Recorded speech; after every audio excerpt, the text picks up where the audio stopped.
Bunlar eski tavuk galiba. Yok. Bugünün mü? Niye üzeri açık bir şekilde bekletiyorsunuz? Az önce kaldı. Bir faturasını görelim de ona göre emin olalım. Bir fişi, faturası. Bu ambalaj bu tavuğa mı ait? Evet.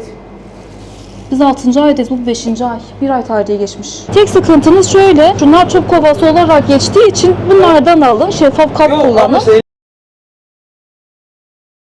Mesela kızartma yapıyorsunuz, çıkan atık yağı nasıl değerlendiriyorsunuz? Çöpe, toprağa dökmek yasaktır, bilginiz olsun. Yani çevremizi kirletmeyelim, tamam mı? Şu kolaları kullanmayalım hocam. Gıdaya uygun, şeffaf kapla değiştirmenizi istiyoruz. Hocam şu sinekliği muhakkak temizletelim. Şurası var ya bayağı kötü, artık işlevini de yitirmiş zaten.